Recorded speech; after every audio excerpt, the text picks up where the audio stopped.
Well, happy 2021. Everything is different. Everything is better. We got rid of that zero and we did what in math is positive. We turned it into one. And yet in reality, we know that the news of today is very similar to the news of yesterday and even a week ago. 2020 and 2021 are probably in their little transition phase, not yet fully changed. It's as if the calendar page is just slowly turning.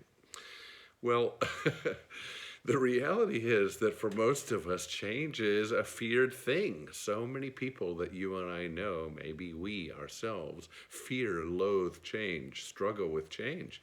And yet one thing we learn about life is that when we want it, we're willing to embrace it. How many of you are desperate for the change that you want to see in 2021 around you and perhaps to you?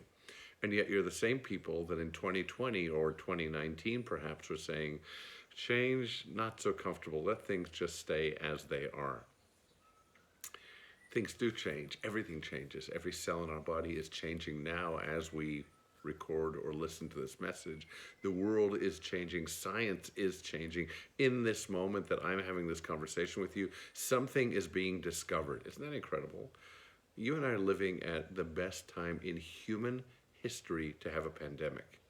We're living at the best time in human history to be ill, to need hospitalization, to need care, to need medicine. We're living at the best time in human history to access information, the best time in human history to communicate with one another under any circumstances. So many of these best times in human history apply to now, to today, to this very moment. So the question is, can we embrace that kind of evolution, that change, and say, thank you, God, for all the change that's led to this moment. Let me settle in myself and realize how good it is to be alive in this January of this year. I want to remind you of a story that I love in relation to change, and it's attributed to King Solomon. It's one of my favorite of all stories. This is meant to be the wisest man who walked on the planet, maybe just like you and me, sometimes having wisdom and sometimes lacking it. But Solomon was truly extraordinary, especially if you read Proverbs and you read what's attributed to him as wisdom. But the story is that Solomon, like you and me, was struggling. He was struggling with everything going on in his life and in the kingdom that he ruled. And he was distraught, and he sent his messengers out, his wazirs, his advisors, to say, find me a solution. And one of them came back with what I imagine in the story would be a beautiful, ornate, carved wooden box. And he opened it up before the king, and he held it in front of him. And in it was a ring. And the king thought, rings, I need jewelry. This man thinks this is going to solve my problem.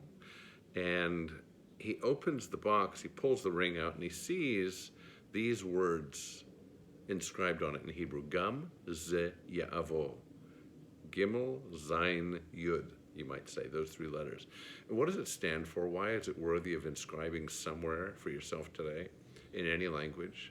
It means this too shall pass.